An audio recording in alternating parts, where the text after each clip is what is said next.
सच्चे का बोलबाला। बहुत समय पहले की बात है। एक बार एक भिखारी का पूरा दिन बुरा गुजरा।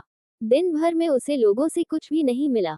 शाम को वह दुखी मन से घर लौट रहा था कि उसकी नजर रास्ते में पड़ी एक थैली पर गई। भिखारी ने थैली को उठाकर देखा तो उसमें सोने के सिक्के थे। भिखारी ने गिन कर देखा तो थैली में पूरे 100 सिक्के निकले।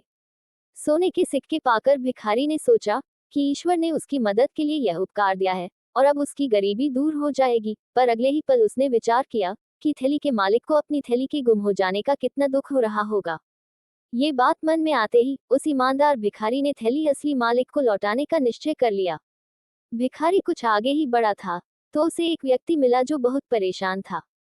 जब भिखारी ने उससे पूछा कि आप क्यों परेशान हैं, तो उसने कहा कि मेरी सोने के सिक्कों की थैली खो गई है, इसलिए मैं बहुत परेशान हूँ। जो भी मुझे थैली वापस कर देगा उसे मैं इनाम दूंगा।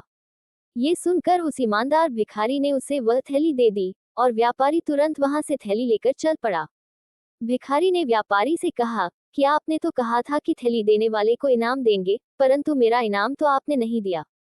इस पर लालची व्यापारी ने कहा कि मेरी थैली में तो 200 सिक्के थे और तुमने 100 सिक्के निकाल लिए, अतः तुम्हें सजा मिलनी चाहिए। भिखारी ने कहा कि मैं इसके विरुद्ध अदालत में जाऊंगा। व्यापारी बोला, मैं किसी अदालत से नहीं डरता। इस प्रकार भिखारी ने अदालत का दरवाजा खटखटाया। दूसरे दिन जज साहब ने दोनों को बुलाया। दोनों अदालत में हाजिर हुए। जज साहब ने व्यापारी से कई प्रश्न पूछे और पूछा कि तुम्हारी थैली में कितने सिक्के थे। उसने कहा 200 सिक्के थे।